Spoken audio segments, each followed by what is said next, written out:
Kehamilan yang sebelumnya dilakukan dengan operasi sesar perlu kita memberikan edukasi, penjelasan pada si ibu ya, kapan paling tepat dia mau hamil lagi, diberi jarak berapa lama setelah dia melahirkan dengan operasi sesar sebelumnya, terus baru dia mau hamil lagi. Namun sekalipun kadang kita sudah berupaya mengedukasi, kadang juga kita tidak bisa menghindarkan kasus yang muncul seperti ini. Jadi dia lahiran, si ibu ini dengan operasi sesar sebelumnya, terus di hamil ini ada keluhan perdarahan melulu saja dari jalan lahir pada awal hamil, hingga sekarang memasuki minggu ke-10 kehamilan. Ini kita lihat bagian yang kita tunjuk ini, saya pelan-pelan melihat ya. Dan ini kebetulan bukan pasien saya, dan ibunya ini datang karena perdarahan melulu dari awal. Terus ya dia mencari second opini. Maksud saya jelaskan, Bu, seharusnya kan ya mungkin Anda dirujuk lah ya oleh dokter Anda. Kalau second opini itu artinya kita mencari pendapat yang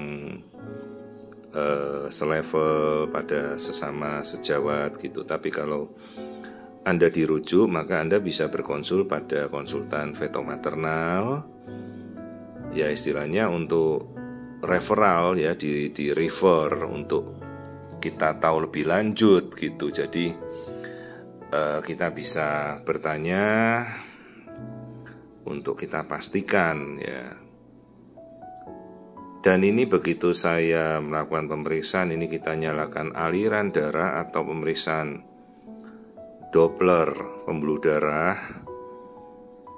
Itu yang merah-merah dan biru itu adalah pembuluh darah yang berada tepat pada bekas jahitan sesar yang lama. Jadi lokasinya yang di situ itu terisi oleh bakal plasenta. Ya ini 10 minggu baru dan plasenta sudah mulai terbentuk ya, namanya dari jaringan trofoblast, dan itu sudah menginvasi, menempel pada lokasi bekas cekuan ceruk ya. Ceruk itu seperti lekuan pada daerah bekas sesarnya yang dulu. Jadi sebenarnya pada awal hamil dia perdarahan, karena ini adalah cesarean scar pregnancy, kehamilan yang awalnya menempel pada pada bekas sesarnya, dan ini akan berkembang menjadi plasenta akreta kemungkinan nanti kelak. Inilah adalah awal akreta, di mana plasenta itu akan menempel sedemikian kuat menembus dinding rongga rahimnya ya, persis di bawahnya kandung kencing itu. Jadi awal mula plasenta ini sudah masuk ke dalam ya, menembus dinding rahim ibunya. Kalau kita bicara janinnya tidak ada masalah apa-apa, justru dengan ari-ari seperti ini menempel di dinding kuat sekali, bahkan tidak bisa dilepas ya, bayinya aman-aman saja. Tapi perdarahan bisa terus-menerus terjadi. Dan jelas ini nanti kelak akan jadi plasenta previa. Sudah plasenta previa total, ari-arinya nempel menjadi plasenta previa total, dan akreta, kecenderungannya jadi akreta, ari-ari yang tidak bisa dilepas. Jadi pada bekas jahitannya sesar itu tuh sampai ada lekuan begitu ya, kelihatan yang bagian putih masuk ke dalam ya. Itu adalah cesarean scar pregnancy. Pada awalnya dia menempel di situ dan kini sudah berkembang lebih lanjut. hamilnya sudah 10 minggu. Padahal jarak operasinya dengan lahirannya sekarang mungkin ini lebih dari 1 tahun ya. Saya tidak bertanya lebih lanjut, karena apapun itu, mau dia jarak lahirannya 2 tahun atau lebih ya, kondisinya sekarang ini ari-arinya menempel pada bekas sesar. Dok, ini rencananya nanti bisa diapakan? Yang jelas si ibu harus tahu bahwa resikonya ini sangat besar, dan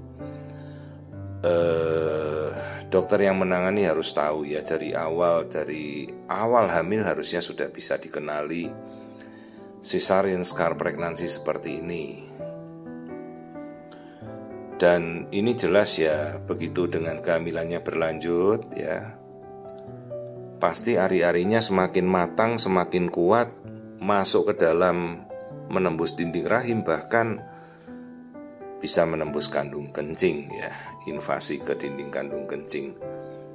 Dan itu pada saat persalinan itu sangat-sangat berbahaya, resikonya sangat besar.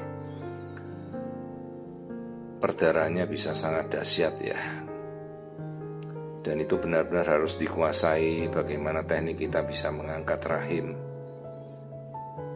dengan cepat dan aman, karena resikonya bisa perdarahan tidak terkira. Kita hanya memiliki sekitar 5-6 liter darah di tubuh kita. Dan kalau perdarahan itu habis ya dalam saat kita melahirkan bayi, kemudian kita merobek plasenta, ya ini kita periksa dari abdomen sekarang, dan kita tidak bisa mengangkat rahim dengan waktu yang cepat, 30 menit saja itu perdarahan sudah bisa habis sekitar 3 liter. Maka darah yang tersisa sudah tidak cukup lagi untuk memompa jantung si ibu ya, itu perdarahannya bisa sangat dahsyat. Dan sebelum kita melakukan tindakan, semua tim harus siap, ICU harus siap, dokter anestesi harus siap. Dan cadangan darah kita harus sudah siapkan mungkin sampai 4-5 kantong darah. Satu kantong itu sekitar 250 cc, dan itu pasti habis terpakai ya. Jadi jangan sampai kita tidak persiapan untuk menangani kasus seperti ini. Jadi kalau kita tidak mengenali, bagaimana kita mau menangani gitu ya. Kasus seperti ini kebetulan tidak dikenali dari awal, dan ini kehamilannya terus berlanjut. Jadi kalau masalah janinnya tidak ada masalah apa-apa, dan ini resiko perdarahannya di minggu berapapun itu bisa terjadi. Kalau misalnya kemudian perdarahan ini dikurep, plasentanya bisa robek, perdarahan tidak akan berhenti ya. Maka tindakan yang paling aman itu begitu nanti dilahirkan pada minggu berapapun ya rahimnya diangkat. Ada tindakan yang mungkin kita tidak mengangkat plasenta, itu resikonya besar. Jadi harus benar-benar nanti begitu bayi lahir ya, pengangkatan rahim kemungkinan harus segera dilakukan, namanya histerektomi. Ya, kasus-kasus akreta ini sulit untuk dikenali, kasusnya sangat banyak sekarang karena angka operasi sesar kan sangat meningkat ya. Permasalahannya ini misalnya kita harus tahu dari awal kenapa. Kalau yang mengoperasi ya sejawat yang lain, dokter lain, jadi dia yang tahu tekniknya, tipe jahitannya, berapa lapis yang dia jahit, benang jahitnya model merek apa, antibiotik yang diminum apa, kan saya tidak tahu. Jadi ya seharusnya yang menangani operasi ya yang mengoperasi yang dulu itu ya. Jadi kecuali ini sudah dikenali, kemudian kasusnya dirujuk, di-refer, jadi akan sangat baik terkelola dari awal. Jangan sampai tiba-tiba emergensi, perdarahan di minggu berapapun, tanpa pasien mengerti, lalu datang ke rumah sakit atau sejawat yang tidak tahu kasusnya. Ya, kasusnya ini sangat berbahaya, bisa berujung kematian ibu ya, dan sungguh sangat banyak kasus yang terjadi di tanah air. Kasus plasenta akreta yang tidak tertolong pada saat persalinan, dan ini masih menjadi penyebab angka kematian ibu yang terbesar ya. Jadi harus kita kenali resiko seperti ini dari awal, bahkan mulai dari hamil awal, namanya cesarean scar pregnancy, dan kemudian nanti pemantauan plasentanya menembus sampai mana, timnya nanti kelak waktu persalinan harus benar-benar siap ya. Jadi inilah awal mula dari kasus akreta plasenta.